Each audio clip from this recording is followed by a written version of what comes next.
Dan in dobrodošli v hiši Evropske unije v Ljubljani. Zelo veseli smo, da ste tukaj z nami. Dajmo reči na debati na zelo pomembno pa zelo kar težko temo. Z nami so namreč gostje, ki to temo zelo dobro poznajo, tako da upam, da se bomo vsi naučili, kako z njo delati.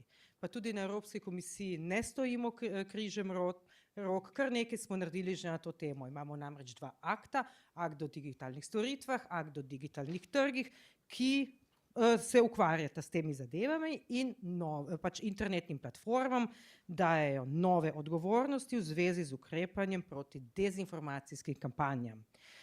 Digitalne platforme so že spremenile način komuniciranja, povezovanja in informiranja in velikokrat na bolje, ampak temne strani ostajajo. In različni akterji jih uporabljajo za širjenje laži, manipulacijo javnega mnenja in poskuse vplivanja na volitve.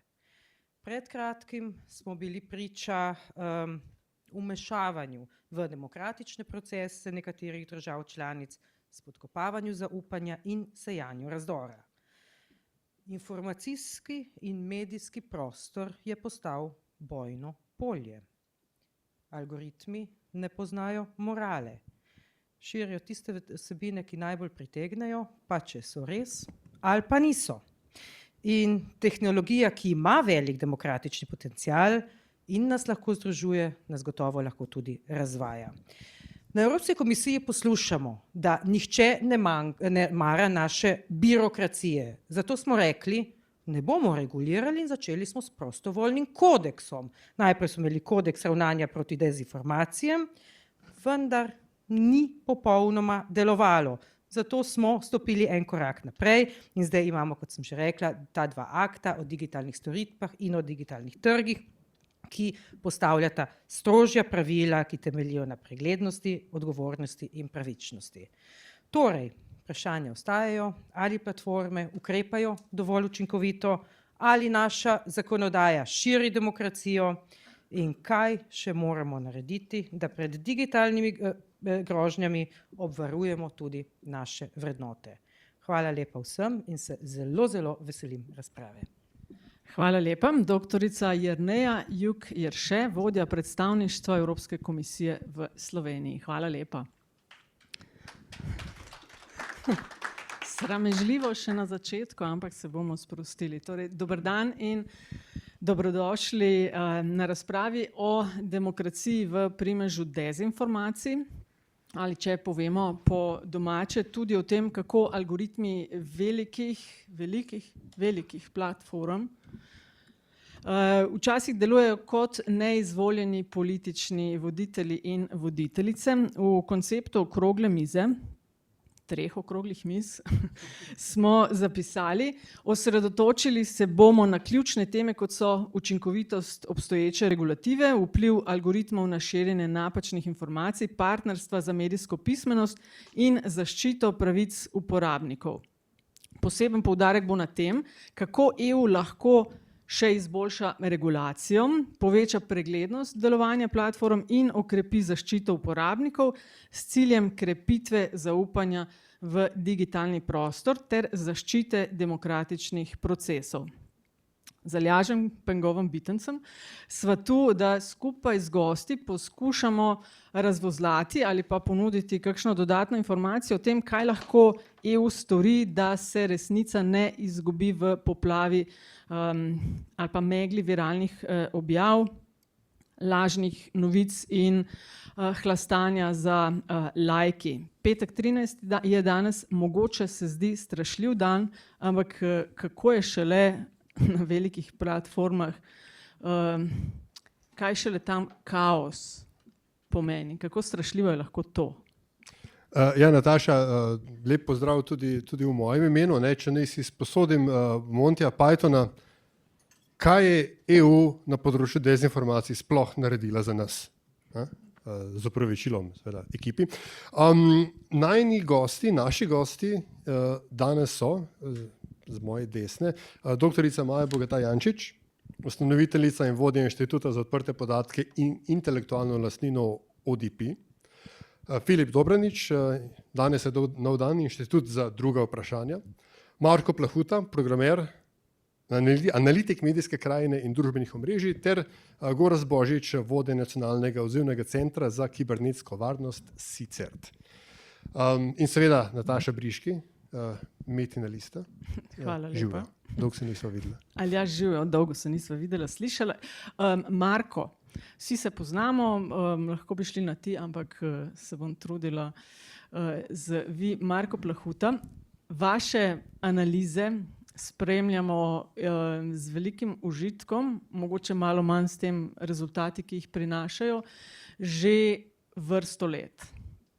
Za tiste, ki vas mogoče ne poznajo najbolje, samo če poveste za začetek, česa ste se lotili, to je ob vašem delu, čeprav razumemo, nas na družbenih omrežjih ali pa vsaj na enem intenzivno in občasno obveščate o stanju tudi, kar se tiče dezinformacij. Se pravi, zakaj ste se tega lotili, pa kako se tega lotevate pravzaprav? Se me sliši? Ja. Na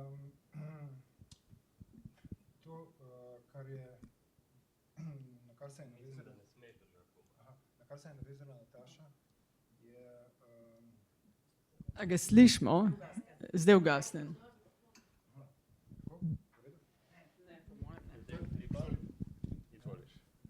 Ja. Se nanaša na moje raziskovanje Twitterja. Torej, zgodaj na začetku epidemije in na začetku nastopa prejšnje vlade so se pojavljala vprašanja, ali poteka na Twitterju kampanja za pridobitev političnega vpliva, strani takratne desne vlade. To je sovpadalo z nastopom epidemije in na to vprašanje ni bilo lahko odgovoriti. In tudi nismo odgovorili s kakršnim konkluzivnim sklepom. Jaz sem v tem obdobju to preiskal z dosti različnih zornih kotov in bolj, ko sem preiskoval, manj mi je pravzaprav bilo jasno. Mislim, da zgledalo je tako, da desnica, torej vlada Janeza Janše, poskuša z kampanjo vplivanja na Twitterju pač spremeniti politično krajino v Sloveniji. Okay, tako je izgledalo. Zdaj, najhujša napaka, kar je lahko narediš, kar sem pozneje šele ugotovil pri preiskovanju socialnih omrežij, je, da meniš, da so socialna omrežja nevtralno polje. Da misliš, da na socialnih omrežjih pač zmaga resnica in da se propagira recimo celo najglasnejši glas. V resnici je tako, da socialna omrežja niso polje, ki bi dajala vsakemu enako priložnost, ampak so optimizirana za zaslužek. Zaslužek pa prihaja iz števila klikov in da bi se to zgodilo, socialna omrežja sama propagirajo viralne informacije in kar najbolj inflamatorne vsebine. Kar lahko povzroči, da se zdi, kot da gre tukaj za sinhroniziranje in načrtno delovanje. V resnici je pa to produkt delovanja socialnega omrežja. Recimo, da gre za defamacijo neke znane osebe. Da zgleda, kot da nekdo hoče nekoga na socialnem omrežju ponižati. Do tega lahko pride tudi zaradi čisto organske funkcije socialnega omrežja. Lahko je nekdo to začne, vendar socialno omrežje samo deluje tako, da nenormalno ojači te aktivnosti. Tako da to se v Sloveniji seveda dogajalo se je oboje, vendar je težko reči, do kakšne mere je to kriv namen torej teh igralcev in do kakšne mere je za to kriv sam mehanizem socialnega omrežja. Ne. To je moja glavna ugotovitev, nekako bila pri tem. Ja, ena od stvari, ki je hujša od obstoja teorije zarot, so ta, da teorija zarot ne obstajajo, ne?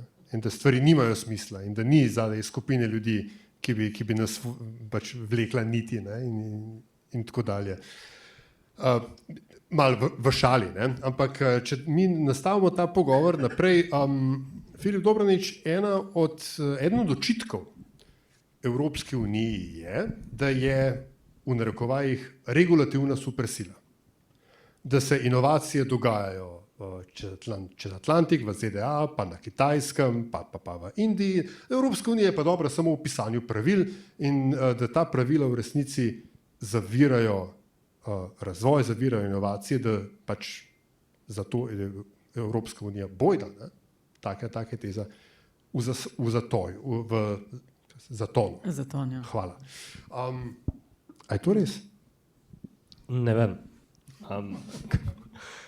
Torej, najprej je vprašanje, a je Evropska unija res v zatonu, kaj naj bi to sploh pomenilo, a je to relativno na neke druge entitete na svetu. Meni se zdi, da kadarkoli ljudje delajo oziroma uporabljajo jezik te vrste, imajo pač nek plan, si želijo, da bi bilo nekaj res, bolj kot mogoče vedo, da bi bilo nekaj res. Tudi zaradi tega, ker dejstva se skrivajo samo v preteklosti, nikoli v prihodnosti. Kar se tiče pa tega, da se inovacije kao v Evropski uniji ne dogajajo, to seveda ni res. Jaz mislim, da je to ena teh izjav, ko pač se na prvi trenutek, ko jo izrečeš, se zdijo čisto smiselne, pa si vzameš 15 sekund resnega razmisleka, a je res, da se v Evropski uniji ne dogajajo inovacije, in pomisliš 10-15 sekund in ugotoviš, da je to neumnost. Da pač taka izjava res nima smisla, čisto za res. Tako da jaz si tu pač vedno želim malo konkretnejše razprave. Pa zadnja stvar, ki bi jo pa tukaj povedal, je pa, da ni nujno slabo, da si regulativna velesila. Zaradi tega, ker se izkaže, da ljudje so ali preveč nemarni, ali malomarni, ali preveč neumni, ali preveč nesposobni, da bi dejansko delali stvari na način, da ne bi škodovali njim ali pa drugim ljudem. In da treba je ljudi pač spomniti, da se je treba v avto privezati, pa treba je ljudem dati kazen, če se peljejo čez rdečo, ker drugače se bodo večkrat peljali čez rdečo, tudi če se ne bodo vedno peljali čez rdečo. In pač jaz mislim, da samo da rečeš, ja, vi pa sam regulirate, je to več kot očitno argument, ki je izrečen v slabi veri. Lahko imamo težave s konkretno regulacijo, lahko imamo težave z nekimi konkretnimi dejanji, plani, ampak sam to, da pa pač rečeš ne, vi pa smrdite, to ni zares po moje koristno nikomor. No? Bi nadaljevala z vami, Gorazd Božič. Marko je omenil na začetku, kaj se dogaja na družbenih omrežjih in kako tisto, kar se dogaja, pravzaprav posledica algoritmov, ki pa so naravnani tako, da prenesejo veliko klikov, ker to je tisto, kar prinaša zaslužek. Zdaj, ko rečemo dezinformacije, je avtomatično pomislimo na manipulacije razne z informacijami. Zdaj, dezinformacije so pa seveda lahko tudi to, s čimer se vi ukvarjate, vaš dnevni posel. Sem brala zadnje dni, recimo ste opozarjali pri Sicertu na izjemno povečanje phishing napadov na slovenske organizacije, ki so jih atakirali z elektronskimi sporočili, in tudi na dezinformacije, ko gre posodobite svoje gesla spletne banke. A lahko poveste, s čim se pa vi ukvarjate, ko gre za dezinformacije? Kaj vas najbolj skrbi ali pa zaposluje? Ja, zdaj tisto, s čemer se mi v glavnem ukvarjamo, so dezinformacije v bistvu tako preslikane v spletne goljufije. Bi rekel, se pravi, kjer so mogoče posamezniki, kjer smo posamezniki ciljani z namenom v bistvu kraje denarja. Ki niso nič manj škodljive, seveda. Ne, niso nič manj škodljive in vidimo porast tega iz leta v leto in mislimo, da se bo ta trend nadaljeval. Recimo opazujemo pa tudi seveda te dezinformacije. Zdaj jaz sem glih recimo par dni nazaj sem za kolege v Makedoniji imel neko predstavitev, ne, in ravno zdaj se dogaja to v Romuniji, ne, ko so preklicali, ker je sodišče preklicalo volitve, zaradi tega, ker je prišlo tako do kibernetskih napadov, kolikor do aktivacije, kolikor sem bral nekih 25,000 botov na TikToku, neka taka ogromna fabrika botov, ki naj bi vplivala potem na končne rezultate. To je bil en primer. Drug primer je bil, kako je FBI recimo preklopil iz tistega zagovarjanja, kako pri šifriranju je treba neka stranska vrata vgraditi zato, da bo lahko policija potem prisluškovala seveda kriminalcem, ne, in vedno samo kriminalcem. No, potem so ugotovili, da so Kitajci vdrli v tako rekoč vsa javna omrežja telekomunikacijska in je FBI obrnil ploščo in rekel, ja, zdaj pa vsi uporabljate šifrirne aplikacije, ki šifrirajo komunikacijo, da v bistvu se izognemo tem posledicam. Tako da spremljamo tudi te zadeve, ampak predvsem v bistvu vidimo, da tukaj so goljufije tiste, ki so problem, ne? In recimo, ker sem jaz potem tudi razmišljal, a je problem regulacije, jaz se zelo s Filipom strinjam, ne? Pa tudi, če bom označen že spet za kakšnega idealista, ne? Ampak namen regulacije v osnovi je zaščita državljanov. Ne? In zdaj sem razmišljal o Flint, Michigan, tista zastrupljena voda, tam regulacija ni delala. Ne? So pravila, ampak ni bila izvedena. Ne? In to je tisto, kar mene recimo skrbi pri tej regulaciji. Če začnem iz izhodišča, polno stvari prihaja na našem področju, sta to NIS-2 direktiva, pa DORA direktiva, pa Cyber Resilience Act, pa Cyber Solidarity Act, tega je ogromno zdaj prihaja iz EU-ja. In moram reči tako, ne, da pač ene sem bolj prebral, druge manj, te uredbe pa direktive, ampak kolikor jaz lahko vidim, je vse narejeno s pravimi nameni. Se pravi, naslavlja prave probleme, zdaj, a jih na pravi način naslavlja, je to drugo vprašanje. Tisto, kar pa mene skrbi, je pa implementacija. Ne? Regulativa je super, ampak kako bo to potem dejansko v naši državi funkcionira? In če grem na primer, ki smo ga imeli leta 2022, takrat smo videli porast goljufij, kjer so novačili ljudi za investicije v neke kripto skeme. Ne?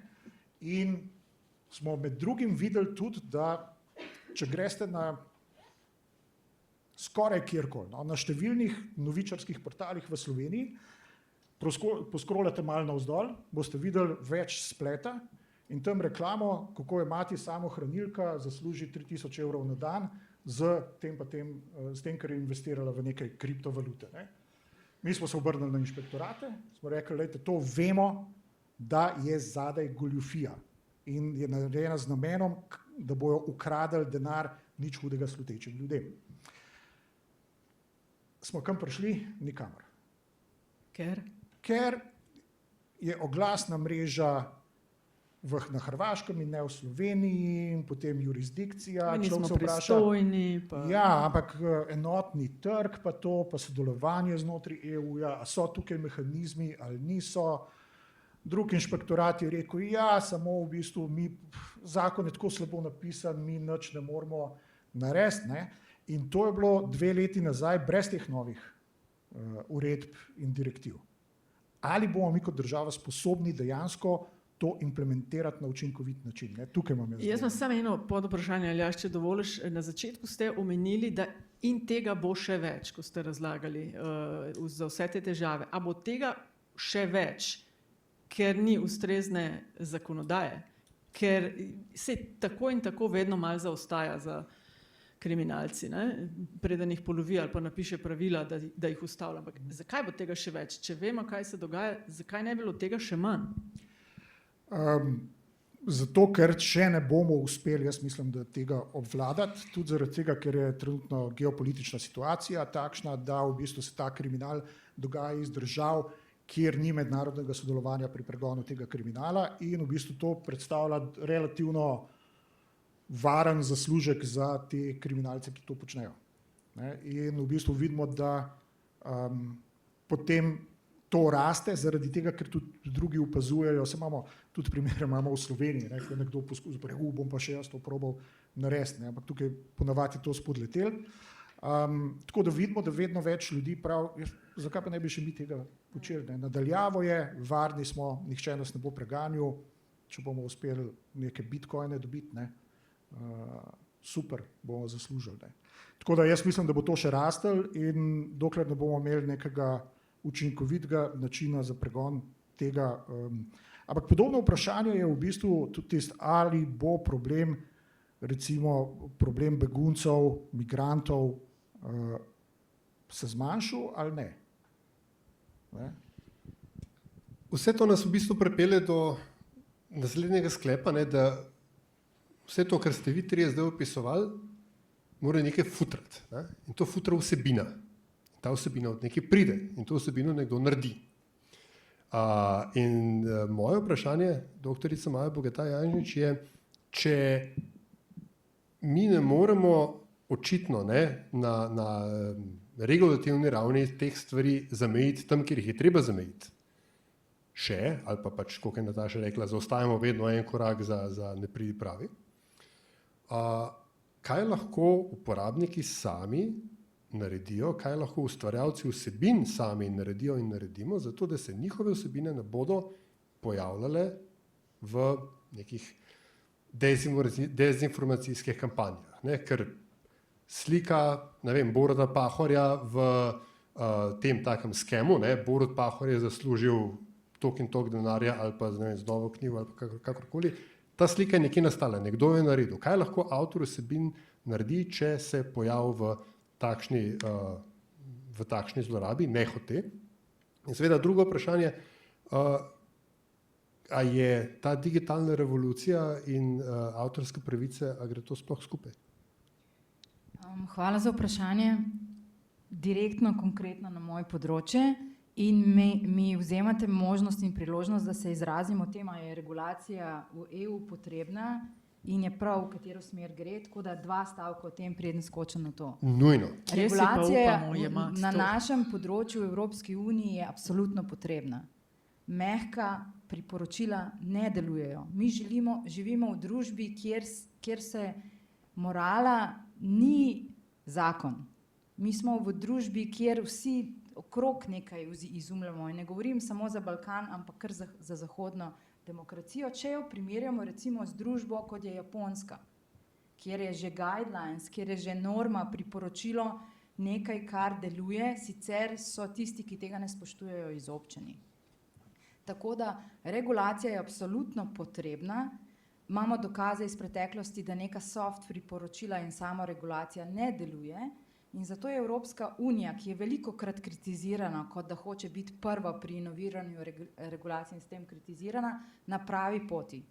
Ali je to že učinkovito in mi živimo v veliko boljšem okolju? Ne, ker ogromno drugih družbenih podsistemov bo treba potem slediti, izobraževanje, osveščanje in vse to. Ampak vseeno je pa s tem Evropska unija na neki poti, ki reče, mi živimo v taki družbi, kjer se spoštujejo človekove pravice, kjer smo vključujoči in s tem namenom bomo postavili ta pravila igre. In to je neka komparativna vrednost tega prostora, če uporabim ekonomski jezik, ki jo včasih prepoznajo tudi gospodarske družbe. Bila sem na webinarju, kjer je bilo 75% korporacij iz Azije, v okviru globalnega partnerstva za umetno inteligenco in oni so videli kot regulativo Evropske unije, če si z njo usklajen, kot prednost.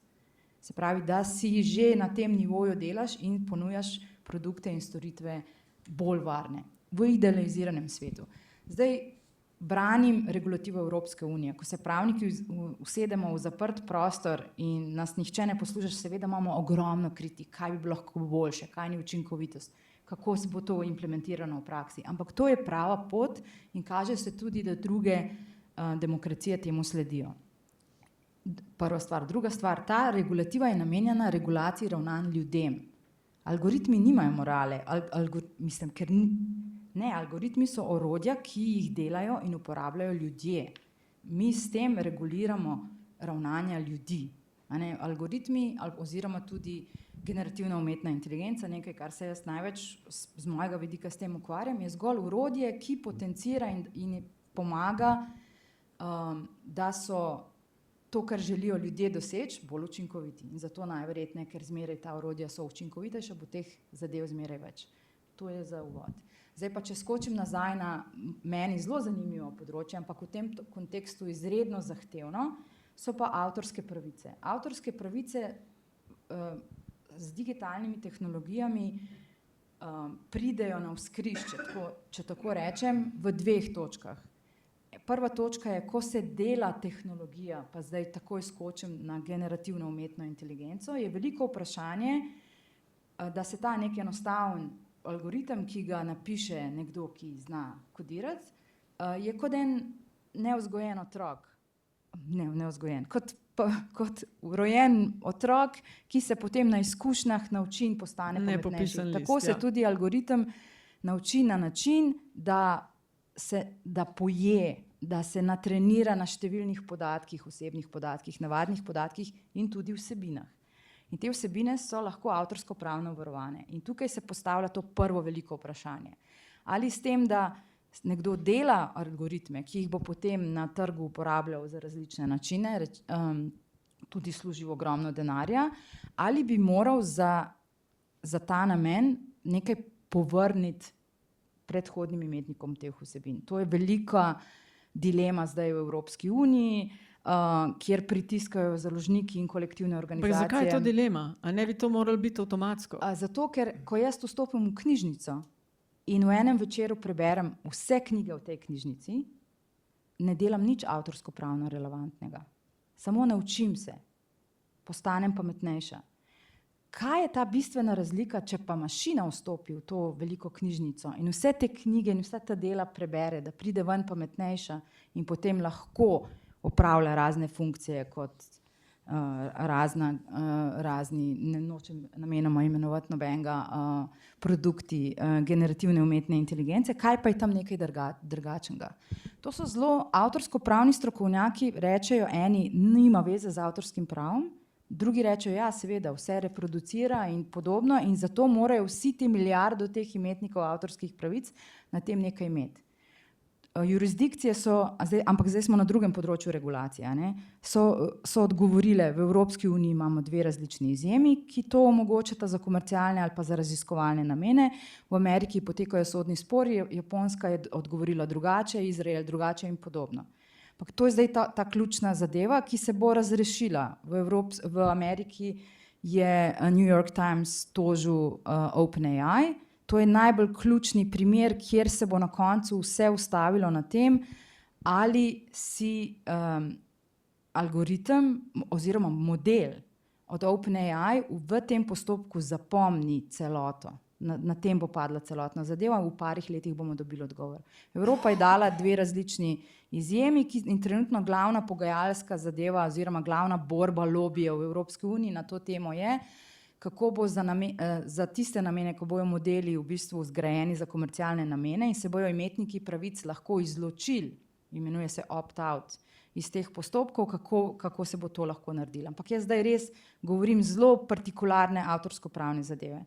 Skočim pa sam še nazaj, da ta slika od Boruta Pahorja, nekdo je naredil fotografijo in na tej fotografiji ima avtor avtorske pravice in v zakonodaji obstajajo mehanizmi, da lahko prepove uporabo in zlorabo te fotografije na temelju avtorskih pravic. Borut Pahor ima osebnostne pravice, varstvo z osebnosti, njegova podoba je osebni podatek in lahko na temelju varstva človekovih pravic prepove poseganje oziroma neutemeljeno izkoriščanje te podobe. Zahtevni postopki, zahtevni mehanizmi, individualne pravice teh 2, ki lahko naredita red. Predstavljajte si, da bi pravica do čiste vode slonela izključno samo na individualnih pravicah posameznikov, da bi uveljavljali pravico do čiste vode. Dotlele bi bili v dreku, čist lepa strokovna beseda za ta primer, kar pomeni, da tudi na primeru tega stanja, ki je zdaj, bojo potrebne vzpostavljanje neki drugi mehanizmi, neke druge institucije, sistemsko varstvo teh zadev, da mi ne bomo na tem področju dotlele v dreku. Vprašanje pa, kje smo že. Marko, Maja je v bistvu odprla dosti pomembno vprašanje, ki se vedno znova pojavlja tudi na družbenih omrežjih.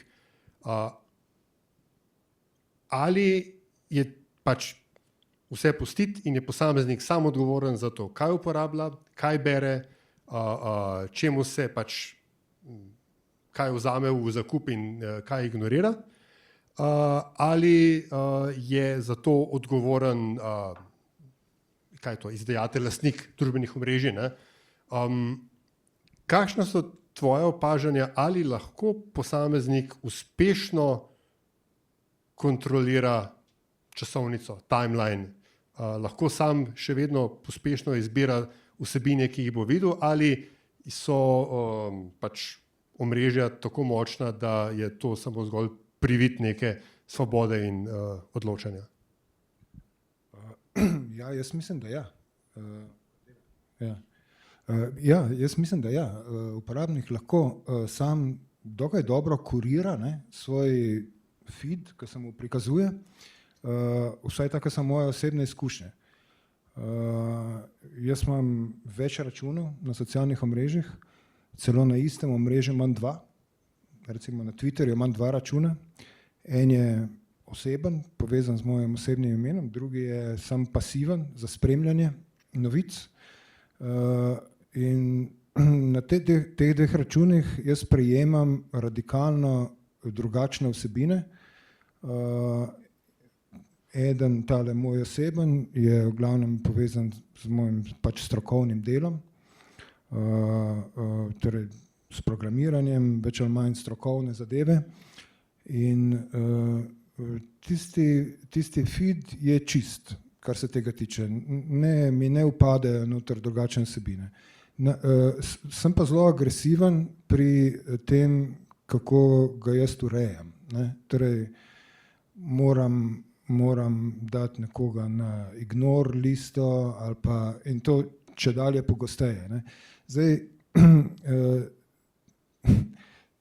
to spet bi predpostavljalo, se pravi, taka strategija, če naj bo uspešna, potem predpostavlja to, da se način delovanja socialnega omrežja ne spreminja, ampak socialne omrežja non-stop spreminjajo formule, po katerih ti priporočajo vsebine.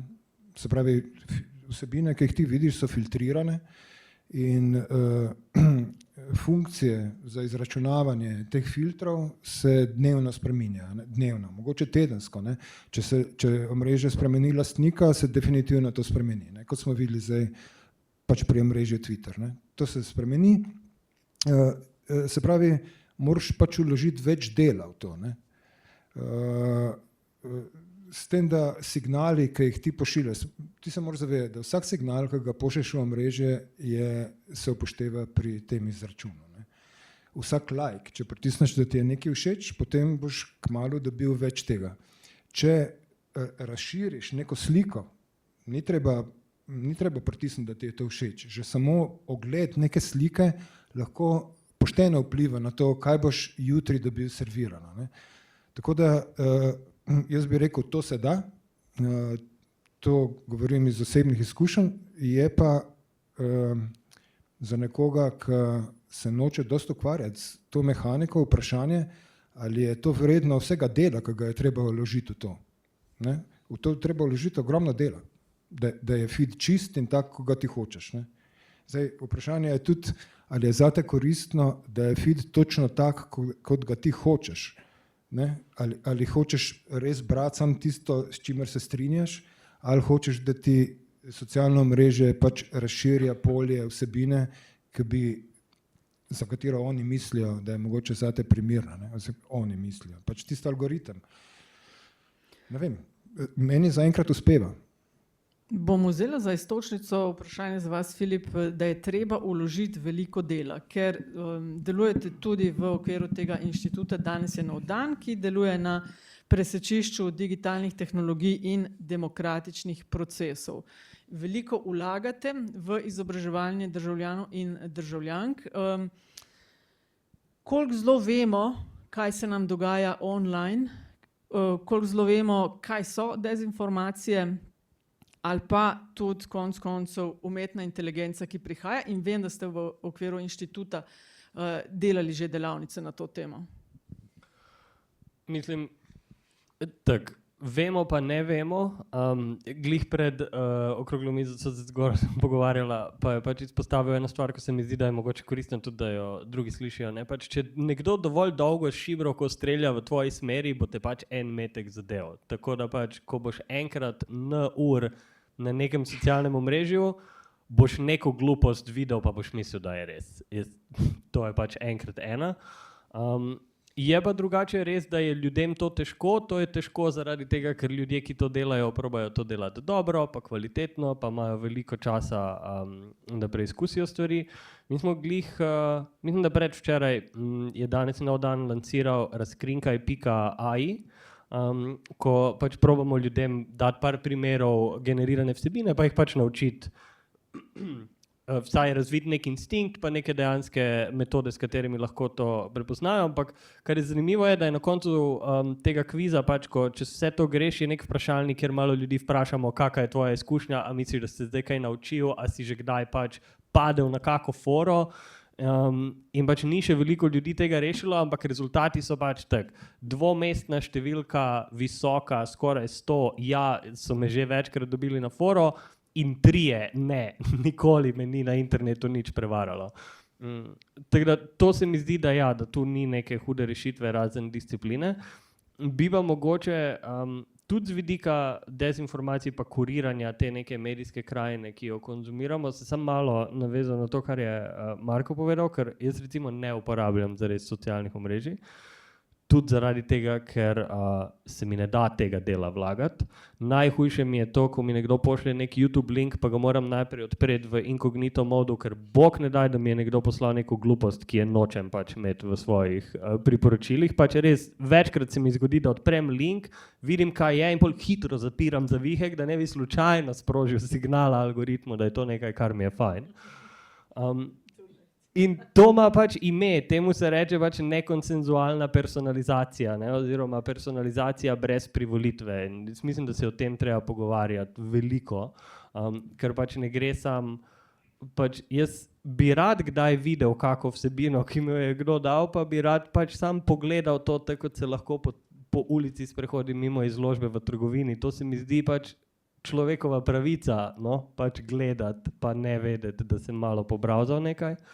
In se mi zdi, da pa to pa prihaja, da se pač vse povsod zdaj to pojavlja, in pač da je mogoče treba nazaj se boriti za stvari, ki jih pač sami izberemo na roke, in v krajni fazi za odprte standarde. Ne? Tudi ne glede na to, da laž ni tehnološki problem, jaz mislim, da pač trenuten način, kako serviramo medijske vsebine s tehnologijo, kjer pač jaz nimam dovolj dobre kontrole nad tem, da bi določil, kako vsebino vidim, da je to posledica tega, da so vsi ti protokoli unikatni in zaprti. Facebook po svoje objavlja stvari, Twitter po svoje objavlja stvari, in jaz kot navaden državljan načeloma niti nimam pravice, da bi pogledal, kaj vse so danes moji prijatelji objavili na Facebooku, pa se sam odločil, kaj od tega hočem videti. Medtem ko RSS feedi ali pa e-mail v krajni fazi nam pa to omogoča. Tako da mislim, da je to mogoče tudi ena pot naprej, da če bi uspeli nekako prisiliti vse te platforme, da poleg načinov, na katere objavljajo, objavijo to še na nek res prost način, da bi veliko ljudi pobegnilo pred temi algoritmi v 2 dneh, brez težav. Gorazd, vi ste že nekaj pripomnili. Ja, to, kar je Filip govoril, je pri meni zdaj sprožilo asociacijo na to, da v bistvu govorimo iz stališča, da ljudje vedno ravnamo racionalno.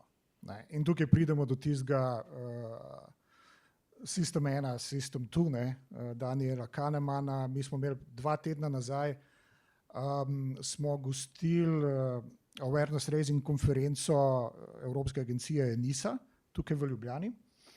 O tem in smo govorili, kako ozaveščati na področju kibernetske varnosti. Ne. In ena od zadev, ki je padla ven v tej diskusiji oziroma na tej konferenci, je, da so ljudje oziroma smo ljudje vedno bolj zasičeni z informacijami in v bistvu tudi z negativnimi informacijami in se želimo vedno bolj distancirati od tega. Ne. Kar je problem pri ozaveščanju. Ne. Govoriti, ja, če želite uporabljati informacije, ne, dajte se tukaj naučiti, kako boste prepoznali phishing napad, kako boste prepoznali umetno inteligenco. To sem hotela tukaj vprašati. Ok, dokončajte pa bom. Ja, in v bistvu vidimo, da ljudje ne želijo teh informacij. In pol se vprašajo, kdo pa bo potem v bistvu urejal ta digitalni svet, ne, in smo spet nazaj pri regulativi. Ne. Mogoče malo pokroviteljsko pol smatrati, ja, mora država zdaj poskrbeti za nas, zato ker ljudje se ne želimo, je preveč za nas, da bomo vedeli vse o vsem. To pod vprašanje bi dodala, ker imate seveda izkušnje in z izobraževanjem in ozaveščanjem, a ste izluščili mogoče skozi ta leta, kjer tehnike pa delujejo? Ker če že veste, ok, ljudje tega ne me s tem, kaj pa deluje? Deluje to, da se nekdo upeče. Ne, žal. Takrat je 100%. Zdaj, kaj so drugi mehanizmi, ki delujejo? Vemo, v katero smer moramo iti. Ne. Ena je pogojena z temi družbenimi omrežji. Jaz temu rečem zid zabavnih vsebin, ne, oziroma zavesa zabavnih vsebin. Mi smo zbombardirani z zadevami, tudi ti algoritmi nam želijo predstaviti zadeve, ki nas bojo zadržale na platformi, da bomo klikali, da bomo lajkali in tako naprej. Ne. In mi, ki želimo na istih teh platformah priti do ljudi, se moramo prebiti čez to skozi. Ne. In v bistvu vemo, da moramo narediti zadeve, ki bojo zanimive za pogledati, ki bojo tudi zabavne, zato tudi poskušamo tak pristop ubrati in ki so kratke. Ne, ker to je v bistvu pravilo današnjega časa. Ti moraš v 2 sekundah nekoga pritegniti, da bo pogledal še nadaljnjih 5 sekund, video je pa vsega skupaj 10 sekund. Ne. In v tistih parih sekundah moraš določena sporočila lansirati. Ne. In tak Duolingo pristop. Tako je. Tako in zdaj, kar se pa algoritmov tiče, ne bi bil pa moj komentar to, da vidimo pa v bistvu, da včasih so ti algoritmi malo glorificirani, ne, in mislimo, ja, zate je neka blazna umetna inteligenca, pol pa pustimo to, da sem jaz dobil neka priporočila o tem, kjero slovensko pevko ne, jaz zdaj followam na Facebooku, ne, in je tist, mene šlo pa na bruhanje. Kako pameten je zdaj tisti algoritem? Ne? Drug primer je to, da recimo, ko mi damo za neko namen ozaveščanja, ne, damo neko Facebook objavo, pazite, taka pa taka prevara, da me Facebook blokira. Gre za prevaro in potem moramo skakati čez ne vem koliko obročev, ne, da v bistvu nam Meta reaktivira to, hkrati pa vidimo, da goljufi nimajo očitno teh problemov, ne, in lahko reklamirajo tudi na Facebooku. Ne, in mi kot, če grem nazaj na tisto, kot posameznik imamo vpliva, ne, tukaj pa nimamo nobenega vpliva. Vsak, ki je izgubil dostop do Facebook računa, ne, ker so mu ga ukradli, ve, da je to vedno bolj mission impossible. Ne? In s tem, ko ukinjajo tudi človeški faktor, nimajo več tima ljudi, ne, ampak prepuščajo zadeve algoritmu, je zadeva še bolj črna škatla. Ne, boriš se z nekom, ki in ne dobiš nobenega odziva, to je podjetje v ZDA. Ne, tako da tukaj jaz mislim, da te algoritmi so včasih dokaj preprosta zadeva in izgovor za to, da se zmanjšuje stroške. No. Maja Bogataj Jančič, 2 vprašanji se mi pojavljata. Eno je tako bolj pravno-filozofsko. Ne?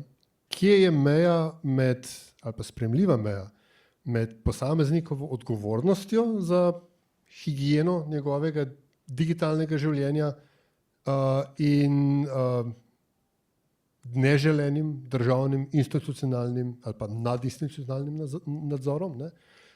In drugo, čisto konkretno na primer, ki ga je zdaj Gorazd Božič omenil, kako zelo pomembno je, da imajo firme, kot so Meta, kot so Apple, kot so X, ne, da imajo svojo tudi pravno prezenco na ozemlju Evropske unije.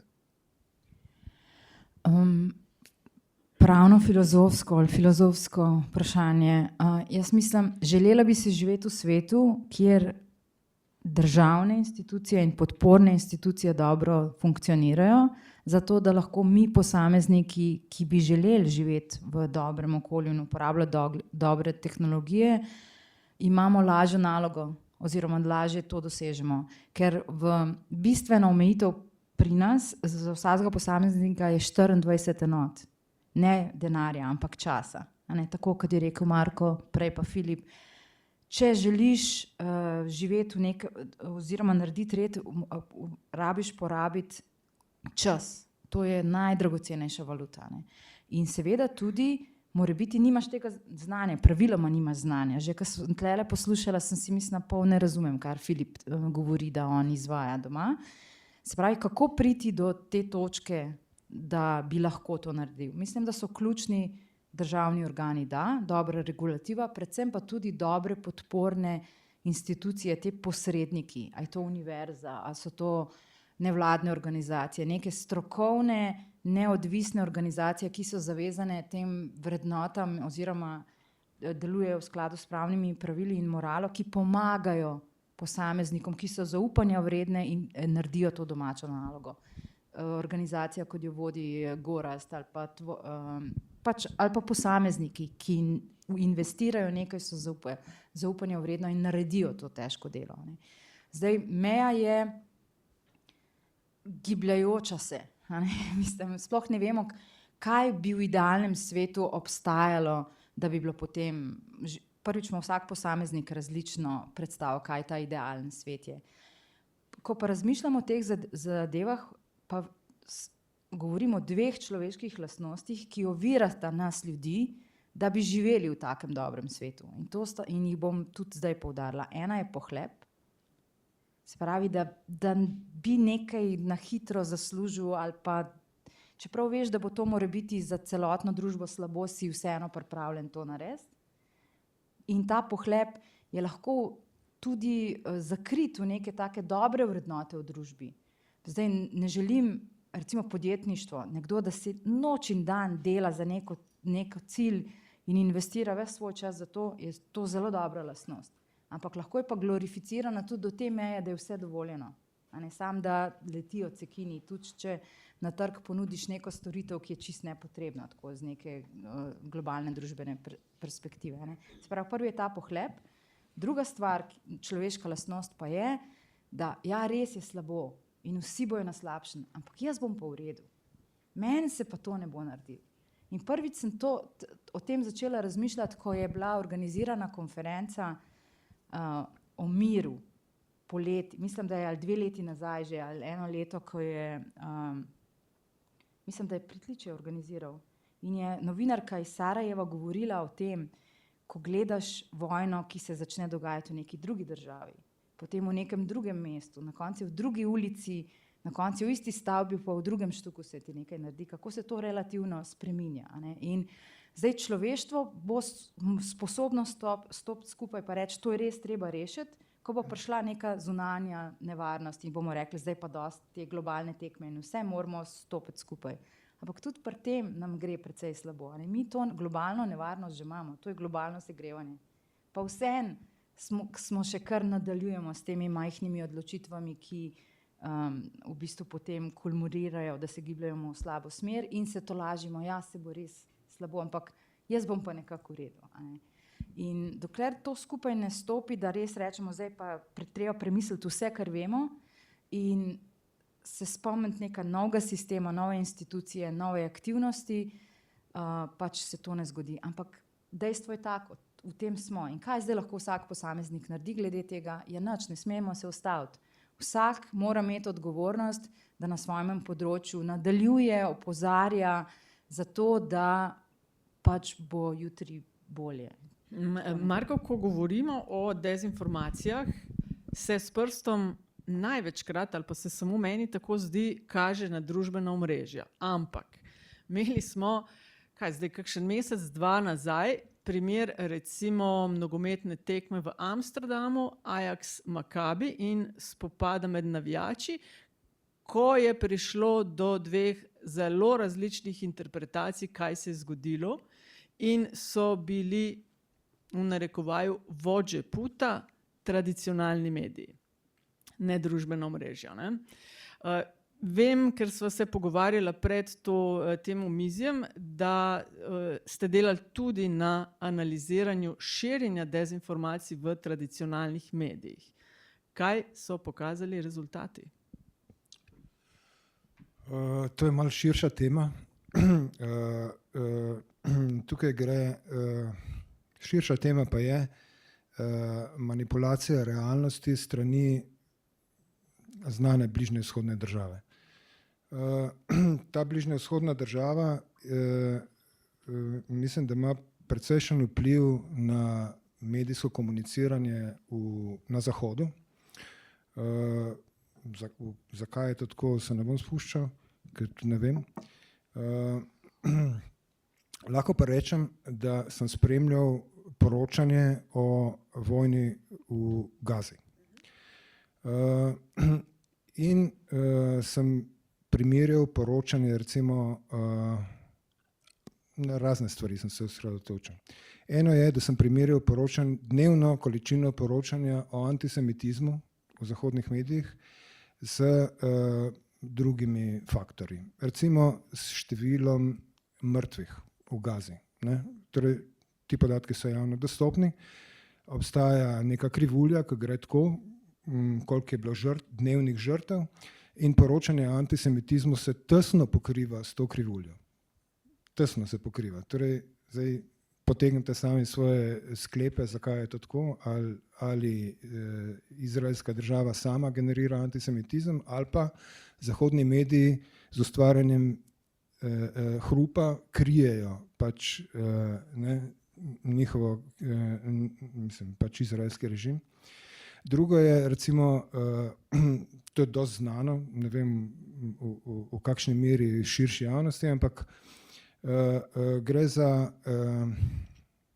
kako bi rekel, ustvarjanje konsenza z bolj prefinjenimi sredstvi, in to je z opuščanjem navajanja resnice. Ne? Recimo, jaz sem analiziral, kolikokrat se v poročanju zahodnih medijev o Gazi omenja v novicah v naslovu in lidu, ne?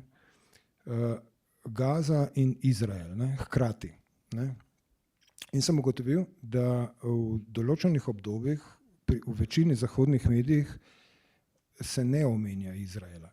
Torej, v Gazi je bilo danes 100 žrtev. V Gazi je danes umrlo 100 ljudi. Torej, gre za sistematično prikrivanje, kdo je te žrtve povzročil. In to na zelo široki ravni, bi rekel. Tukaj, če bi bral samo te novice. Ne, široki ravni, samo za občutek, koliko imate analiziranih?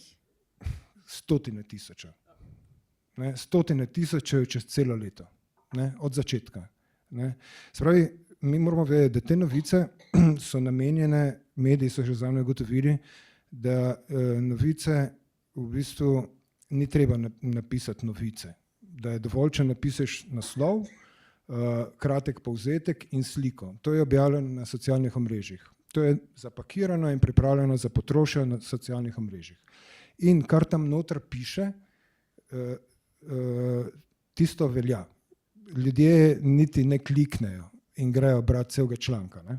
Torej, tukaj gre za neko kampanjo, prek katere se pač pere ugled te bližnjevzhodne države tako, da se na virtualni ravni pač umika njena odgovornost za te žrtve. In kot sem rekel, na dnevni ravni to dosega nezaslišane razsežnosti, in to je pri nekaterih medijih do 90%. To so etablirani mediji? Etablirani, govorimo samo o etabliranih medijih. Še najbolj je pa to očitno v Ameriki in v Angliji in v Nemčiji. Mogoče v Nemčiji še najbolj. Tukaj gre za, v angleščini se reče lying by commission or by omission. Ne? To je ta drugi primer. Ne? Pač enostavno ne poveš. Ne? To je zelo subtilna psihološka tehnika, ki se preliva iz novic, tokrat pa v socialno omrežje. Ne? To je obratna smer. Mogoče ravno tukaj ne nadaljuje, ne, Filip. Včasih se tradicionalni mediji predstavljajo kot žrtev digitalnih tehnologij. Ko smo bili mi gatekeeperji, ne, tako gre ta linija razmisleka, takrat je imel svet smisel. In vendar, ne, potem, ko gledamo nazaj, se je točno to, kar je Marko zdaj opisoval, ne, izpuščanje podrobnosti, včasih se je temu reklo spin, ne, kako te stvari zaspinaš. In je se realnost kreirala na ta način. Ali so res tradicionalni mediji samo žrtev dezinformacijskih kampanj, spletnih prevar, nepoznavanja tehnologij, ali so aktivni udeleženec pri ustvarjanju situacije, kakršna je? Verjetno so oboje lahko. Jaz bi zdaj rad uporabil frazo, ne? Ljudje velikokrat pozabljajo, pa bi bila ta fraza laž, ker po mojem nihče ni nikoli povedal, ampak nekdaj so novinarji bili barabe, nihče jih ni maral, pač to ni bil spoštovan poklic, pač ljudje so rekli, kaj pač vi naše pač zasebnost tu razgaljate, pa sam pač hodite po policiji, pa pač se družite z leglom pač res največjih kriminalcev, pa sam najslabše stvari vohate, pa sam drek mešate. To, da je pač novinarski poklic v nekem trenutku postal časten, pa to se je moralo zgoditi, ne? In zdaj mogoče gremo spet malo nazaj, ampak se mi zdi, da se pa danes Back to the roots. Ja. Se mi zdi, da se danes obnašamo, kot da novinarji so vedno pač bili najboljši vitezi, bolj ko ne, pa to res ni bilo res. Tako da jaz mislim, da tu je karkoli lahko diagnoza, kaj se dogaja. Mislim, definitivno, če ne bi te platforme prišle, bi šla zgodovina drugače naprej. Je pa pač zdaj tudi enostavno biti general po tej bitki, ne. 15-20 let nazaj, ko so se te stvari začele pojavljati, se nihče ni vedel, kaj je najboljša poteza, ne? Pa vsi so pač probali malo zaslužiti, pa malo preživeti, pa potem so oglaševalci se premaknili, pa so mediji, se jim je malo podrl poslovni model, pa so probali to reševati malo z odpuščanjem, malo z rebrandingom, malo z prikritim oglaševanjem, ne? Z advertoriali in podobnimi situacijami. Pa zdaj grozno mi je, ko se mi zdi, da se na vsaki okrogli mizi prijemo do te točke, ampak jaz res mislim, da je to edini logični zaključek, ne glede na to, da zgledam kot največji komunist v državi. Problem tukaj je pač gonja za profitom, ne? Zaradi tega, ker pač so primarno medijske korporacije, ker je zakonodaja pa družbena klima na tak način narejena, da pač če časopis izgublja denar, je to še vedno slabo, oziroma človek, ki financira časopis, ki izgublja denar, izvaja neko uiber častno dejanje s tem. Mislim, da tu si je treba priznati, da ja, če pa ne bi rabil vsak urednik odgovarjati oglaševalcem, ne, pa šefom, pa direktorjem, bi imeli drugačne časopise, ziher.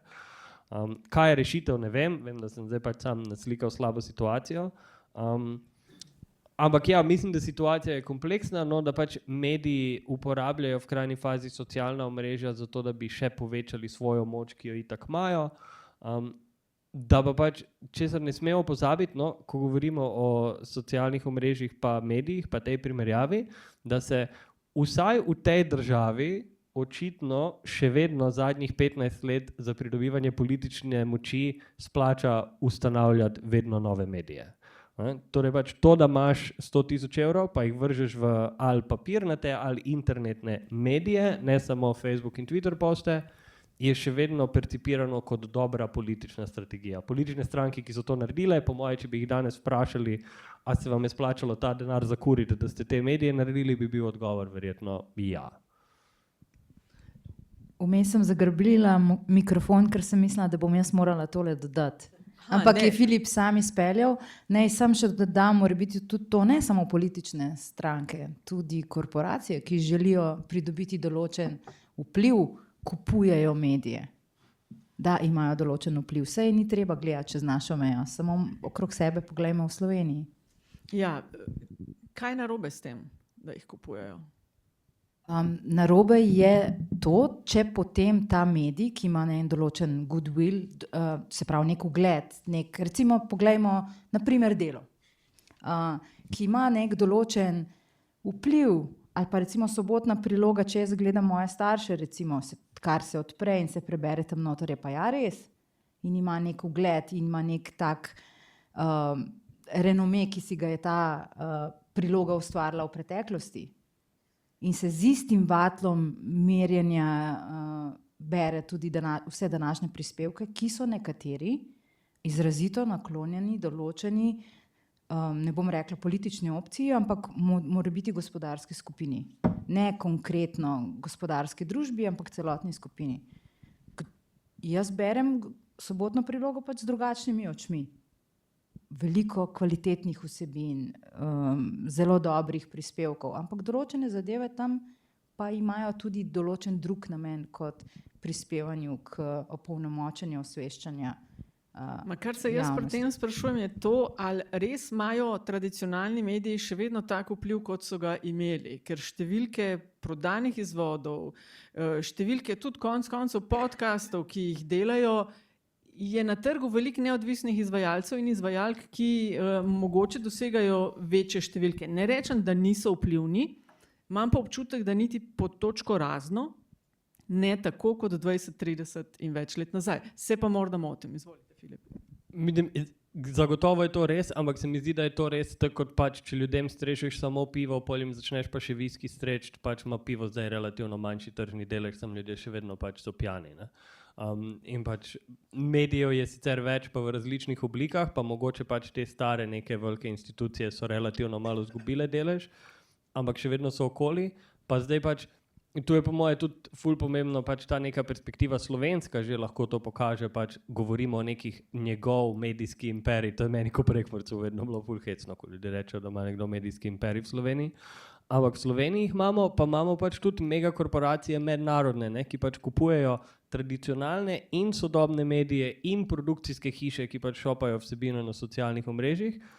In pač, ja, mogoče ne moreš reči, da ima, ne vem, New York Times točno tako moč, kot jo je imel 50 let nazaj, ampak Condé Nast pa nas vse poovna, pač proda nam katerokoli glupost nam hoče, na kateremkoli kanalu hočejo, pač dovolj različnih revij imajo vlasti, da bo to kakorkoli že prišlo do nas.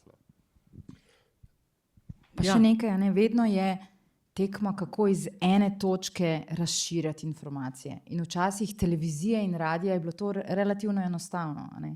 In tudi klasičnih medijih. Medtem ko v tem okolju danes je pa to iz različnih točk vse to se dogaja, ne? V Ameriki recimo je najbolj uspešen oglaševalski moment tekma Super Bowl, zdaj sem narobe izgovorila, ne? Zakaj? Ker cela Amerika takrat gleda in takrat se naredijo najboljši oglasi, ne prodajajo se politične informacije, ampak produkti. Recimo na področju Evropske unije je kaj? Eurovision Song. Takrat največ ljudi pred eno škatlo sedi. Tako zelo smešno, ne? Se pravi, veliko je izzivov tradicionalnim medijem, kako z eno potezo nasloviti vse poslušalstvo. Zakaj si temu prizadevajo? Zato, ker da lahko drago prodajo oglaševalski prostor, ne? Tisti, ki pa to zakupujejo, je pa to, kdaj bojo najučinkovitejše naslovili vse, ko se prodajajo produkti in storitve, ne? Seveda je pa današnja situacija, da je treba biti spreten in združiti razne druge tehnologije in seveda nekdo, ki je pred 15 leti lahko napisal nekaj in prodal, ima v današnjem času veliko več izzivov, ne? Zato se pa vse skupaj prilagaja, ampak sešteto vse skupaj so pa mediji vedno bili, lahko funkcionirajo kot četrta veja oblasti, ko nadzirajo državo, ne? Vedno so pa to mašina, iz ene točke se prodaja resnica. Ni nujno, da je laž. Lahko je tudi, kot je bilo prej povedano, način, kako se nekaj podaja. Tudi lahko popolnoma resnične stvari govoriš, ampak način, kdaj in kako jih predstaviš, ima lahko vpliv, da v bistvu imajo učinek kot neke dezinformacije, destabilizirajo. Lahko izpustiš kakšne informacije ali pa forsiraš kakšne, ki... Ko govorimo o medijih, ne, se pogosto zgodi, da rečejo, kdo vam je pa rekel, da to napište ali pa da to objavite. Ne? Ampak Marko, pri dezinformacijah si pa pogosto rečemo, to pa vemo, odkud prihaja.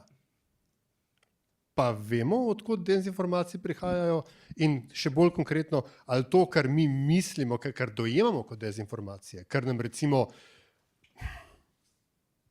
ruši pogled na svet, kot smo si ga ustvarili. A je to nujno dezinformacija?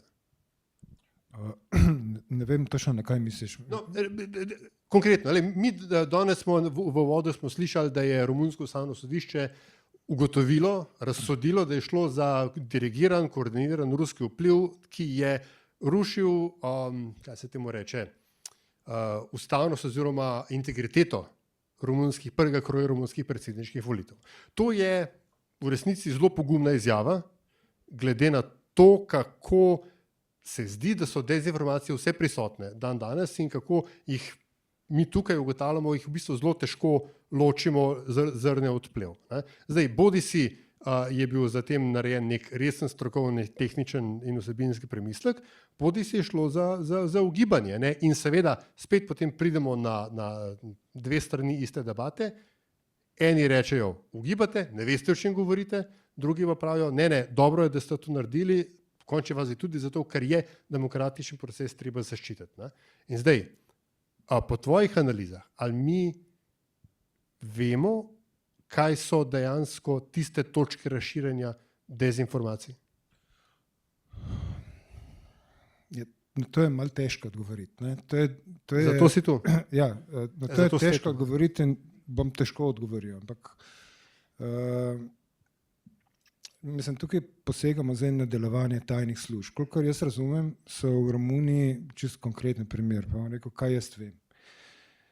Je v Romuniji romunska tajna služba izdala nek komunike, ki ni bil pretirano natančen, kolikor sem ga jaz prebral, pač prevod, v katerem zatrjuje, da je prišlo na socialnem omrežju do kampanje, ki je korelirana z delovanjem drugih ruskih dezinformacijskih kampanj. Torej tukaj že imamo neko besedo in to je korelirana. Se pravi, to pomeni, da tukaj ni bilo nič zares ugotovljenega. Zdaj, če je korelirana, to pomeni, da je lahko res, lahko pa ni, ampak tukaj imamo pač tajno službo. In zdaj, tajna služba je v demokratični družbi tudi vzvod moči, ki pa ni nujno, da je odgovorna komorkoli. Tajne službe se po definiciji operirajo v sencah in tudi niso dolžne posredovati dokazov za svoje trditve, zato ker če bi bilo res, če je nekaj res in če tajna služba tako zatrjuje, če posreduje dokaze, potem lahko kompromitira svoje vire. To se pa ne sme zgoditi, zato ker potem lahko tisti viri umrejo. Se pravi, meni se zdi alarmantno, da imamo tajne službe tukaj kot poroka resnice, ki govorijo stvari, ki jih ni mogoče preveriti, in to v demokratični družbi, ki naj bi temeljila na informiranosti državljanov. Se pravi, tukaj imamo nek kratek stik. Mislim, imamo direkten vodnik v svet, v katerem operiramo lahko samo s trditvami.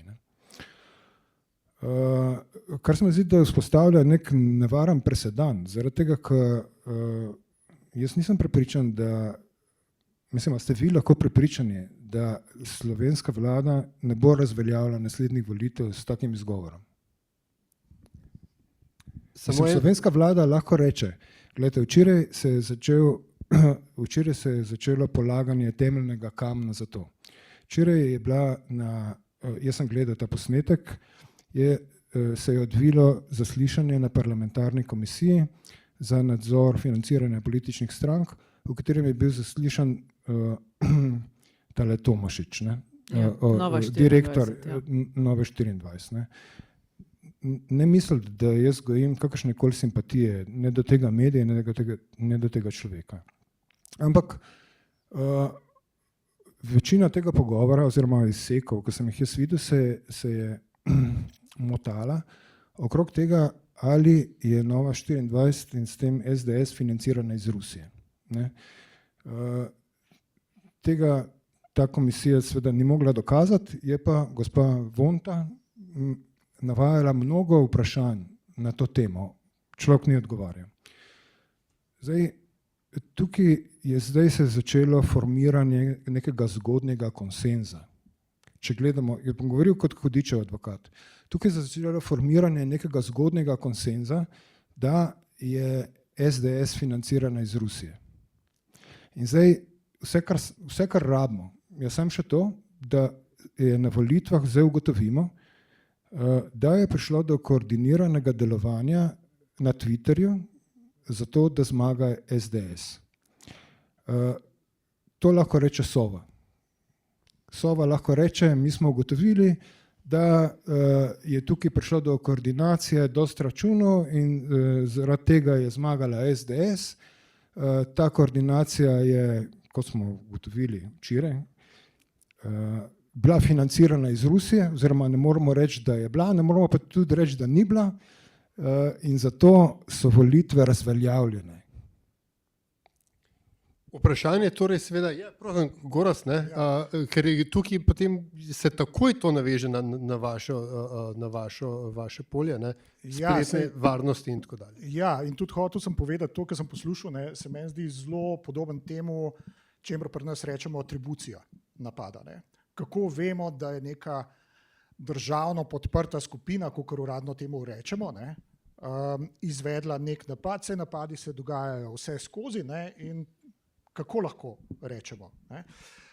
Ja, naredi se neka ocena in na podlagi te ocene lahko z neko verjetnostjo govorimo, da so določene metode in določeni indici, da bi lahko to bila v bistvu državno sponzorirana skupina, ne vem, APT 28.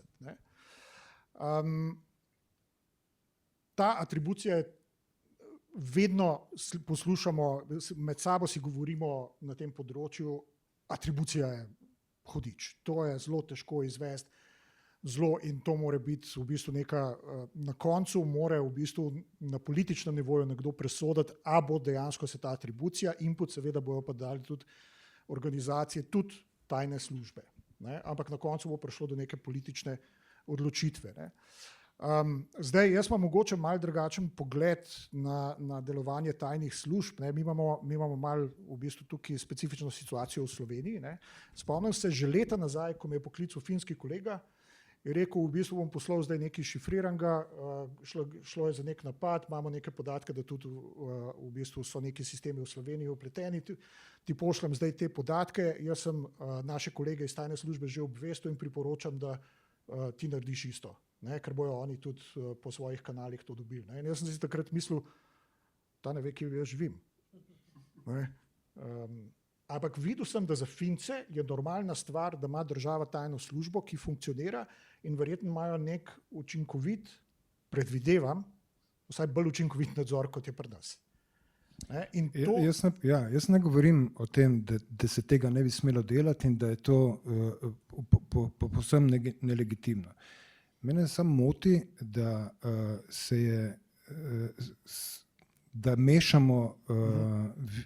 mešamo informacije iz različnih virov, da je možno, da mi agiramo pač sodno na informacije, ki jih ni mogoče ne potrditi, ne ovreči. Mislim, jaz ne trdim, da se v Romuniji to ni zgodilo. Možno, da se je zgodilo. Ne želim braniti Sove. Celo verjetno je, da se je zgodilo. Mogoče sem narobe malo to obrnil. V bistvu, kar sem hotel izpeljati iz tega je, da v bistvu, če se vrnemo nazaj na regulacijo, če bi imeli situacijo, kjer imamo učinkovite inštitucije, strokovno podprte z nekim učinkovitim nadzorom, potem lahko upamo, da bo regulacija na koncu tudi pripeljala do nekih pozitivnih učinkov. Če tega nimamo, potem v bistvu ne vemo, kam se bo zadeva zapeljala, oziroma bo vse skupaj neučinkovito, ne bomo uspeli implementirati tega. In podobno je na našem področju. Če imamo v bistvu neke službe, ki lahko na podlagi nekih strokovnih argumentov dajo nek input nekomu, pa rečejo, ja, tukaj je pa šlo v bistvu za državno delovanje neke druge države, sklepamo, vsaj za to državno podprto, state sponsored, napad pa potem, da razumemo, da bo politika na podlagi tega lahko neko dobro odločitev sprejela, ne? Ampak tukaj je veliko teh čejev. Sam brez inštitucij, ki bi jih gradili in z namenom, da bojo učinkovito delovale, bo regulacija izvenela. Maja, Filip Gorazd je dal dobro iztočnico v resnici. V končni fazi gre za politično odločitev. Politika se odloči, v katero smer se bo šlo, politika se odloči, kako se bo regulacija izvajala in kako se bodo orodja, ki, recimo, kot sta Digital Services Act, Digital Markets Act, kako se bodo ona uporabljala, kako natančno, kako enakopravno in tako dalje. Skratka, ali v resnici vendarle po vseh teh debati, ki je super zanimiva, pridemo do vprašanja, ali gre za politično odločitev, za politično kulturo in politično odgovornost? Mislim, da imamo v Sloveniji politika eno besedo, ki jo drugače v angleščini lahko rečemo politics, pa policy. Zdaj ne vem, kako bi to v slovenščino prevedla, ampak politika je zame orodje, ki pomaga, da na demokratičnih volitvah, v tem sistemu, ki je trenutno najboljši, kot funkcionira, zmaga tisti, ki dobi največ glasov. To je politika in potem ima ta politika v rokah možnost, da predlaga zakonodajo, ki se potrdi v parlamentu in ki jo potem neodvisna sodišča uveljavljajo. Zatem jaz ne bom rekla, da niso neodvisna, ampak so neodvisna in strokovna in potem to daje rezultate. Policy je pa naravnanost za zasledovanje nekega cilja z namenom neke strategije, ki v bistvu rečemo, ta policy, politika te države gre v tej smeri in potem vse te državne institucije pač zasledujejo ta cilj. To za začetek. Bistveno pa še moj komentar tistega razgovora prej. Ni v Romuniji vlada rekla, da je to narobe, ampak je sodišče. In sodišče je nekaj drugega kot vlada. Imamo vlado, imamo parlament, imamo sodišča. Vlada predlaga, parlament sprejme, sodišče odloča. Sodišča so neodvisna in strokovna. In kdorkoli dela letno in celoletno in mnogoletno kampanjo, da to ni res, to dela z nekim namenom. Policy in politics. Vsi bi si morali vedno prizadevati, da podpirajo neodvisnost sodstva in strokovnost sodstva, kot tudi morebiti drugih institucij, ki si prizadevajo izvajanje določenih politik. Kdor dela drugače, si dela na zalogo, da v primeru, ko bo na podlagi nekih pravnih pravil nekaj prišlo pred sodišče, itak ni treba to spoštovati, zato ker itak to ni neodvisno in ni strokovno. In absolutno je seveda treba si prizadevati, da bi živeli v družbi, kjer je biti sodnik pomembna, odgovorna in tudi častna funkcija. Poznamo države, kjer šele z ne vem kolikimi leti lahko nekdo postane sodnik in tako naprej.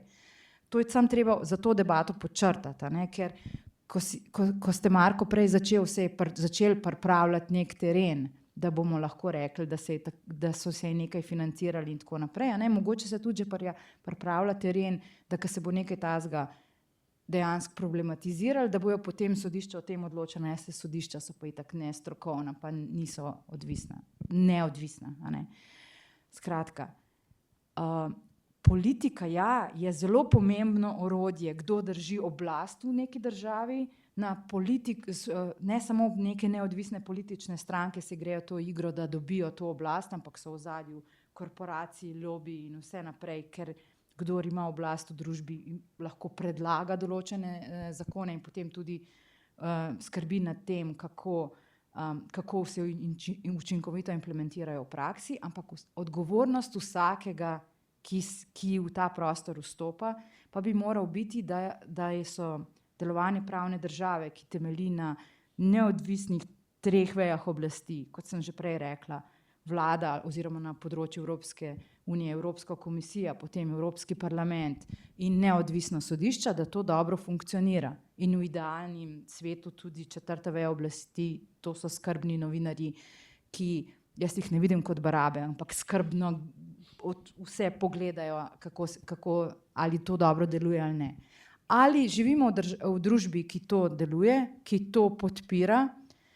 Ja, jaz hočem reči, da ja, ker če ne bom jaz kar zaprla luč, pa pojmo vsi domov. Ampak dejansko pa je, vidimo dnevno, imamo en kup nekih dokazov, da si vsak zaradi pohlepa ali pa zaradi tega, ker misli se, jaz bom pa v redu, tudi če bom tole delal, prizadeva spodkopavati te principe. Vedno je bilo tako, ampak ali to lahko kar podpiramo? Ne. Danes se pa zdi, da se nekateri sploh pretvarjajo ne več, da delujejo dobro, pa delujejo v bistvu samo za svoj žep ali pa za žepe svojih klik. Ampak kaj pa lahko naredimo? Ja, debatiramo, opozarjamo, si prizadevamo, da bo bolje in kot vsak državljan rečemo, tole je narobe in zahtevamo z imenom in priimkom, da se to razčisti. Imamo pa samo 24 ur na dan, vsak od nas. Filip, še v bistvu isto vprašanje za vas. Občinstva, Aljaškega, gremo. No, pa recimo, vprašanje občinstva, ampak z... Občinstvo, povejte občinstvo. Hotel sem samo to reči na kratko. A je vprašanje politične odgovornosti tukaj ključno? Jaz ne vem, kaj je politična odgovornost. Pa ne hecam se. Zdaj pač, mogoče sem se prvič tega zavedel, ni mi jasno, kaj to pomeni. Tudi velikokrat mi ni jasno, ko ljudje rečejo, moramo se zmeniti o vrednotah, ne vem, kaj naj bi bile vrednote. Ampak ja, meni nihče ni kot otroku pojasnil, kaj naj bi to nekaj bilo. Jaz razumem odgovornost do soljudi, razumem politično odgovornost, ko je treba pač nekoga žrtvovati za to, da bo raja kao srečna. To mi je jasno kot politična odgovornost. Z drugačne vrste politične odgovornosti se pa nažalost nisem srečal v življenju. Bi pa rekel eno stvar, da se mi zdi, da smo zelo oddaljeni od politike, da nam je pač ful fajn pa udobno, da nekatere stvari niso naš problem, tako imamo čistilke, da drek pucajo, tako si mislimo malo politiko, da se nekdo drug z njo ukvarja. Jaz bi si želel, da se to obrne. No? Pač, ko smo začeli danes nov dan, jaz predtem sem bil hudo apolitičen in še pol, ko smo ga začeli, smo si drugemu tudi govorili, vse to delamo sam zato, da bomo zdaj 15 let pridni, pa lahko se spet odklopimo od te politike. Ampak se mi zdi, da mogoče pa to ni pravno. Da mogoče je pa pač treba reči, treba se zjutraj vstati, treba si je rit obrisati, treba si je zobe umiti, treba iti na volitve, treba je biti pozoren, treba je ljudem v faco povedati, ko počnejo neumnosti. Ne da se mi, ampak se mi res zdi, da mogoče je treba, da čim več ljudi to dela. No. In to je točka, ne, kjer tudi, če se vam ne da, morate tudi vi zdaj postaviti vprašanja. Hvala lepa vsem našim gostom za enkrat, ampak ni še konec. Ne, ni še vprašanje občinstva. Izvolite, gospod, če se predstavite in za koga imate vprašanje. Hvala lepa za besedo. Jaz sem se kar malo počutil nagovorjenega tukaj kot, mislim, da je edini predstavnik medijev, predvsem pa odgovorni urednik enega zelo branga medija v Sloveniji, siol.net. Sem se kar malo prepoznal v teh opisih, kako mediji delujejo. Ne. Mal bi mogoče tudi rekel, da naše delovanje ni ravno usmerjeno v pohlep, ampak predvsem v to, da imamo službo, pa kaj domov prinesemo za jest. Ne. Nismo mediji, smo v kar precej velikih težavah. Ne. Ampak zelo zanimivo analizo ste delali, ful mi je bilo dobro to poslušati. Začel bi pa čisto na začetku, ko je kolegica Nataša rekla, da je to en kaos. Ne? Vse skupaj, kar se dogaja. Naslov je Demokracija v primežu dezinformacij. Ne? Jaz, dlje, ko sem v tem, globje, ko grem, več kot delam, ne vem, v teh medijih, ne? Začel sem kot navaden novinar, kjer je bilo zelo vse idealno. Bolj se mi zdi, da je en kaos in kar je rekel Aljaš, se mi ne zdi, da je v zadju sploh nekdo, ki vleče te nitke. Ne? In zelo dobro ste analizirali, imamo cel kup težav, ki jih moramo pa reševati takole. Ne? Mi nimamo časa, ne vem, se ukvarjati z eno dezinformacijo, ne vem, jo iti na sodišče, preverjati, 4 leta čakati, dati vse procesna pravila, čez in tako naprej. Kje so tiste institucije, recimo? Se to je zdaj pač malo razprava, mogoče vprašanje za nekoga, ki se bo počutil nagovorjenega iz tukaj, ne? Ampak kje so tiste institucije, ki so branik demokracije v primežu dezinformacij? Hoteli smo že uveljavljati spletno policijo, vedeli ste, kam je to prišlo, kdo jo bo pa nadziral, za koga bo ta spletna policija delala, to je politični organ, vi hočete utišati določeno politično opcijo. Skratka, krepitev demokracijo ali jo v bistvu še bolj obremenjuje. Ne? Ja, mediji imamo tukaj veliko težav, ampak meni se pa zdi, da smo lih mediji tisti branik demokracije, ki vam odgovarja in išče in razkrinkava dezinformacije takole. In tudi imamo ogromen doseg. Ne? Imamo ogromno moč, kot ste rekli, ne samo pri spodbujanju interesov korporacij, zato da tudi mi kaj lahko preživimo, ne? Ampak vsake toliko nas pa popade neka slaba vest, pa rečemo, mater, tole pa moramo narediti, tole pa moramo dati ven, a ne? In razkrinkati tega in onega. In mi to naredimo v parih urah. Institucije pridejo po pol leta, ne? V hišno preiskavo. Institucije imajo v recimo državnih podjetjih, prej je gospod Plahuta omenil tisto komisijo v državnem zboru, ne, za preiskavo nezakonitega financiranja političnih strank. Ne. Ukvarja se recimo z zlorabo določenih državnih podjetij za financiranje politične kampanje, propagande in tako naprej. Kdo je lastnik teh državnih podjetij? Okay, se pravi, vprašanje je, katere inštitucije so lahko braniki. In zakaj te institucije ne delujejo, ne zmorejo delovati, ker tudi če bi imeli spletno policijo, prej se govorilo o inšpektorjih, koliko pa je teh inšpektorjev? A se lahko oni ukvarjajo z, koliko imamo postov na dan? 1 milijon. A lahko vse to pregledajo? Ne morejo. Ne? Okay, hvala za vprašanje. Bi kdo želel poskusiti odgovoriti? Se je kdo čutil nagovorjenega? Z mojega stališča, če grem na tisti primer, kako so spletne goljufije v bistvu na novičarskih portalih lepo predstavljene in ponujene bralcu. Lekcija, ki smo jo mi v bistvu potegnili iz tega, je, da si naša država, če to tako rečemo, oziroma tisti, ki vodijo državo, ne na eni strani, ne na drugi strani, ne želijo neodvisnih inštitucij in inštitucij, ki bi lahko strokovno delale in bi bile dovolj močno, da bi korigirale zadeve. Jaz mislim, da je to dovolj jasno že v tej državi, da nobena politična opcija ne želi neodvisnih inštitucij in jim grejo v nos in v prvi priliki se potrudijo jih ošibiti in razmontirati.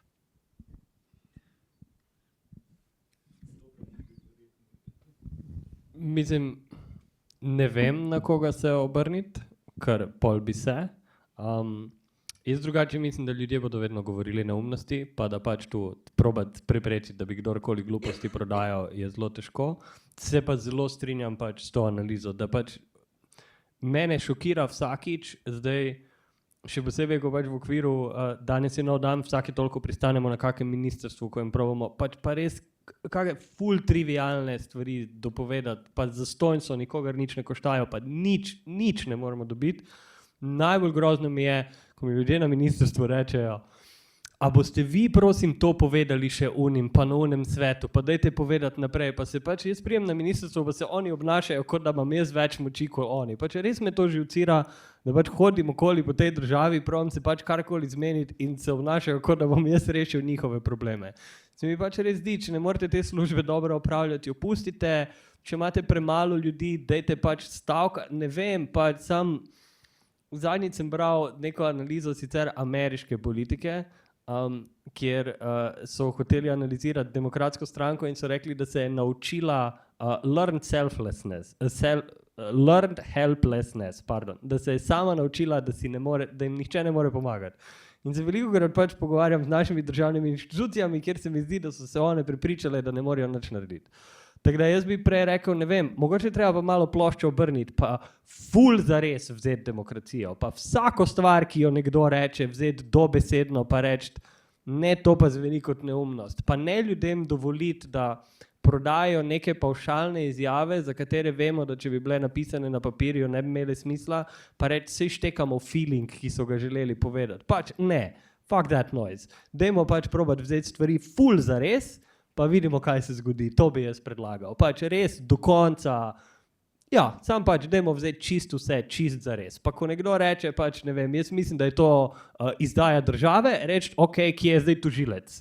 Kje smo? Gremo, pač imamo zakonodajo, dajmo nekoga na sodišče ali pa ne. Ne vem, probam res pač si predstavljati, kako bi tak hardline svet izgledal, pa mogoče bi bil malo boljši. Si lepo povedal, ne? V bistvu sem mu lepo odgovoril, ne? V bistvu že imamo, ne, vse to.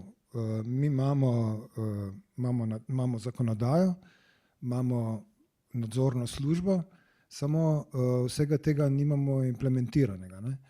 Zdaj,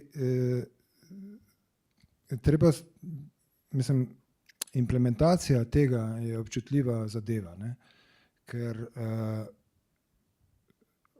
v interesu svobode govora, ne, obstajajo sile, ki se bodo vsako vmešavanje v svobodo govora oglasile in priklicovale spomin na totalitarno preteklost. Ne. Se pravi, tukaj nek paternalizem države, ne, ni ravno na mestu. Ne. Zato, ker ravno tako, kot lahko malicious actor z dezinformacijami hoče subvertirati recimo del državnega aparata ali pa celo državo, je tudi boj proti dezinformacijam ni neutralna zadeva. Ne. Boj proti dezinformacijam izvaja trenutna oblast, ne, ali pa civilna družba, samo izvaja trenutna oblast. In trenutna oblast je tudi ne izvaja z neutralnimi nameni. Ni nujno. Ne. Spravi, zato je treba tudi oslabiti moč trenutne oblasti, ko se ukvarja z vprašanjem svobode govora. To mora biti bolj, mislim, država si ne sme privoščiti vsega, kar bi si morda želela. Tako da,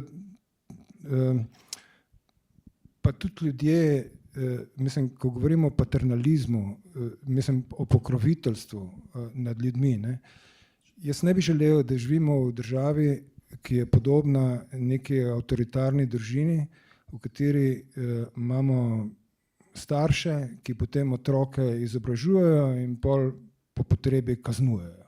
Ne, če niso na liniji z njihovo vzgojo, če so jih starši sploh hoteli vzgajati, če je staršem sploh v interesu, da jih vzgajajo pravilno. Ne.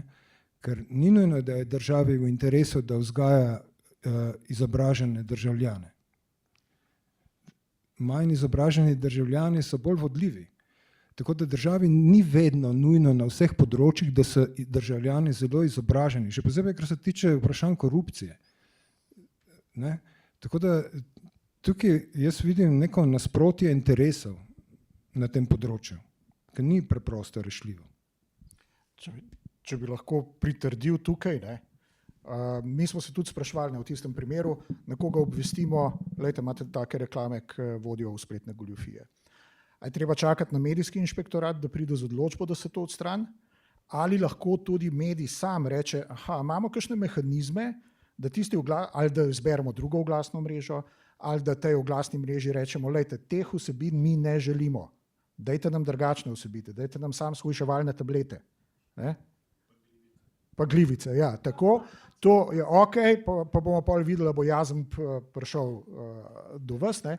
Ampak lahko medij verjetno tudi neke korake sprejme, recimo odgovore, ki smo jih pa najpogosteje dobimo, je pa, ja, sem tukaj se nič ne da narediti. It's beyond our control. Ne? Jaz bi rekel, tudi se je treba vprašati, ko govorimo zdaj o dezinformacijah, ne? Dosti dezinformacij je neškodljivih. Ne? Recimo občasno se pojavi val pritoževanja v medijih in v institucijah, recimo teorija zarote. Teorija zarote, kako je to škodljivo in tako dalje. Torej, če si ogledamo, katere so teorije zarote, so mogoče 2 škodljivi, ostalih 10.000 je pa popolnoma neškodljivih. Torej, ljudje lahko verjamejo, ne vem.